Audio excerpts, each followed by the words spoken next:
दोस्तों किसी कवि ने कहा है कि जब पाप मनुष्य पर छाता है तब स्वतः विवेक मर जाता है।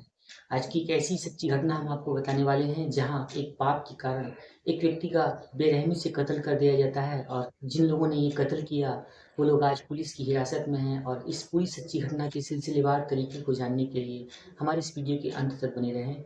ये बहुत ही एक हैरतअंगेज वाकया है जो आपको भी डरा कर रख देगा। आप ये सोचने पर मजबूर हो जाएंगे कि आजकल रिश्तों की जो मर्यादा है वो बहुत ज़्यादा तार-तार हो चुकी है। आज किसी पर भी विश्वास और भरोसा नहीं किया जा सकता है। तो बने रहें इसी वीडियो के अंत तक। मैं अनुराग आप सभी का हार्दिक स्वागत करता हूँ आपके अपने इस यूट्यूब चैनल सच्ची घटना पर। दोस्तों अगर आपने अभी तक हमारे चैनल सच्ची घटना को सब्सक्राइब नहीं किया है तो वीडियो को लाइक कीजिए, चैनल को सब्सक्राइब कर लीजिए क्योंकि इस चैनल पर आपको लेटेस्ट न्यूज़ अपडेट्स और इस तरीके की सनसनीखेज वारदातें हमेशा मिलती रहेंगी। तो चलते हैं बिना किसी देर के वीडियो की तरफ। दोस्तों आज का ये जो मामला है ये मामला घटा है हरियाणा के करनाल में। दोस्तों हरियाणा के करनाल में एक गांव लगता है जिसका नाम है गगसीना। और इसी गगसीना गांव में एक व्यक्ति जो कि अपने काम को करने के बाद दिन भर की नौकरी को करने के बाद वो शाम को जो अपने घर आता है तो रास्ते में आते आते उसे बहुत देर हो जाती है। इसके बाद जब देर हो जाती है तो रात के समय में वो अपने घर पहुंचता है। जब घर पहुंचने के बाद अपने बेडरूम में जाता है, लेकिन जब रात को अपने बेडरूम की ओर बढ़ रहा होता है तो उसे उसके कमरे से उसके बेडरूम से किसी की सिसकियों की आवाज़ आती है। दरअसल वो उसी की बीवी थी जो किसी गैर मर्द के साथ उस कमरे में अपनी रातें रंगीन कर रही थी। दोस्तों जब ये व्यक्ति जिसका नाम संजीव था वो ये ऐसा सुनता है तो तत्काल कमरे को तोड़ता हुआ अंदर घुसता है। जब कमरे में घुस कर वो देखता है तो ये पाता है कि उसी की पत्नी सविता जो कि उसी के भांजे अमित के साथ जिस्मानी संबंध बना रही है और दोनों के कपड़े जो थे बहुत अस्त व्यस्त अवस्था में थे। आलम ये था कि जब ये पति देखता है तो उसका अपने ऊपर से काबू नहीं रह पाता है। संजीत अपने काम की थकान को छोड़कर अपनी पत्नी के साथ और अपने भांजे के साथ उसी बेडरूम में लड़ना शुरू कर देता है। ये लड़ाई झगड़े का जो दौर था बहुत ही हिंसक रूप ले लेता है। इसके बाद वो होता है जो नहीं होना चाहिए था और आज दो लोग जेल की सलाखों के पीछे हैं। एक व्यक्ति की जान जा चुकी है और ये न्यूज़ अपडेट बन चुकी है। दोस्तों होता यूँ है कि जब ये संजीत अपनी पत्नी और अपने भांजे से लड़ रहा होता है, उनसे इस बारे में बहस कर रहा होता है, तो दोनों इस गलती को छुपाने की जगह, इस गलती की माफ़ी माँगने की जगह अपने ही मामा और अपने ही पति संजीत से लड़ने लगते हैं।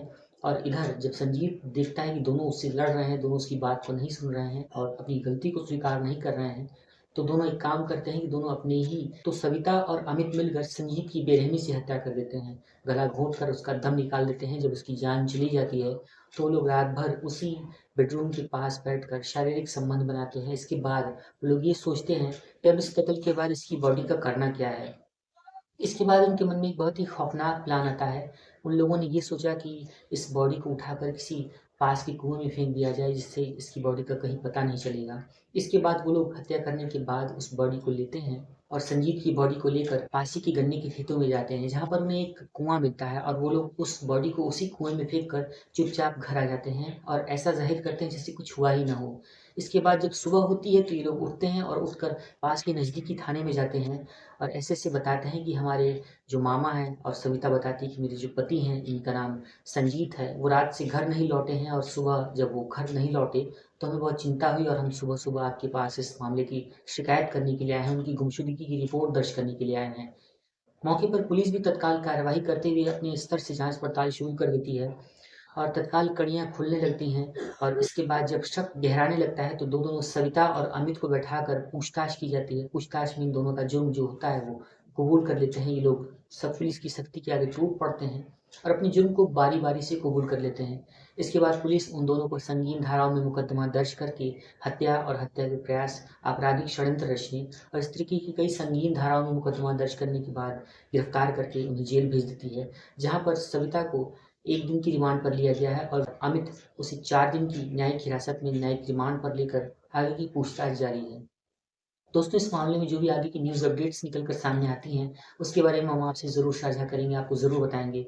दोस्तों इस पूरी सच्ची घटना को सुनाने का उद्देश्य किसी का भी दिल दुखाना या किसी को भी परेशान करना कतई नहीं है। दरअसल हम इस तरीके की संगीन वारदातों को बताकर आपको समाज के प्रति जागरूक करना चाहते हैं। ये बताना चाहते हैं कि आजकल किसी के ऊपर विश्वास नहीं रह गया है।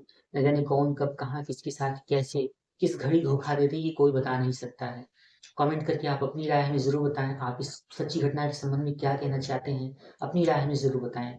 और अगर आप चाहें तो अपना नाम अपने शहर के नाम के साथ इस वीडियो के कमेंट बॉक्स में लिख सकते हैं। नेक्स्ट वीडियो में आपका नाम आपके शहर के नाम के साथ ज़रूर पब्लिश करेंगे। एक नई सच्ची घटना के लिए, एक नई वीडियो के लिए हमें यानी अनुराग को आज्ञा दीजिए। एक नई सच्ची घटना लेकर हम फिर मिलते हैं। तब तक के लिए आप सभी से वही रिक्वेस्ट है, चैनल को सब्सक्राइब कीजिए, वीडियो को लाइक कीजिए और इसे ज़्यादा से ज़्यादा शेयर कीजिए ताकि सभी को इस तरीके की संगीन और दर्दनाक बेरहम कत्ल की वारदात के बारे में जानकारी हो सके। हमें आज्ञा दीजिए, हम फिर मिलते हैं। टेक केयर, जय हिंद।